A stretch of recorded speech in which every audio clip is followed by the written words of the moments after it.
যদি কেউ সকালে 3 কুল 3 বার করে পাঠ করে, সূরা ইখলাস 3 বার, সূরা ফালাক 3 বার, সূরা নাস 3 বার যদি কেউ পাঠ করে, সন্ধ্যার আগ পর্যন্ত সারা দিনের জন্য ওই পাঠকারী ব্যক্তি আল্লাহ তাআলার জিম্মায়, আল্লাহর হেফাজতে, আল্লাহর নিরাপত্তায় সে চলে যায়।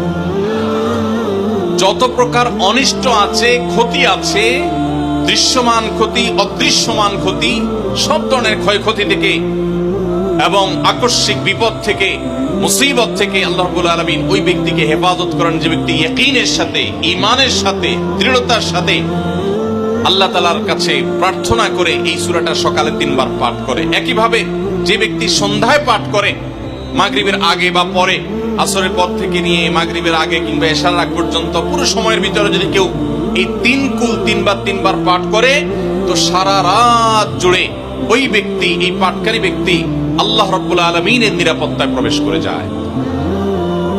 একইভাবে আমাদের প্রিয় নবী সাল্লাল্লাহু আলাইহি সাল্লাম প্রত্যেক 5 ওয়াক্ত নামাজের প্রত্যেক ওয়াক্তের পর এই 3 কুল পাঠ করতেন একবার। কয়বার?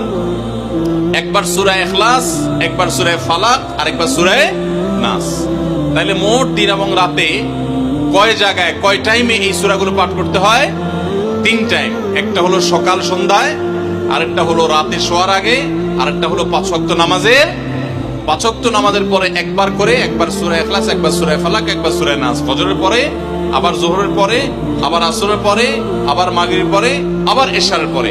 তাহলে দিন এবং রাত 24 ঘন্টায় এই 3 কুল কত বেশি গুরুত্বপূর্ণ হলে কোরআনের অন্য কোন সূরা, অন্য কোন আয়াত এত বেশি জায়গায়, এত বিভিন্ন জায়গায়, বিভিন্ন সময় নবী সাল্লাল্লাহু আলাইহি ওয়াসাল্লাম এত সংখ্যকবার আমাদেরকে পাঠের নির্দেশ দেন নাই।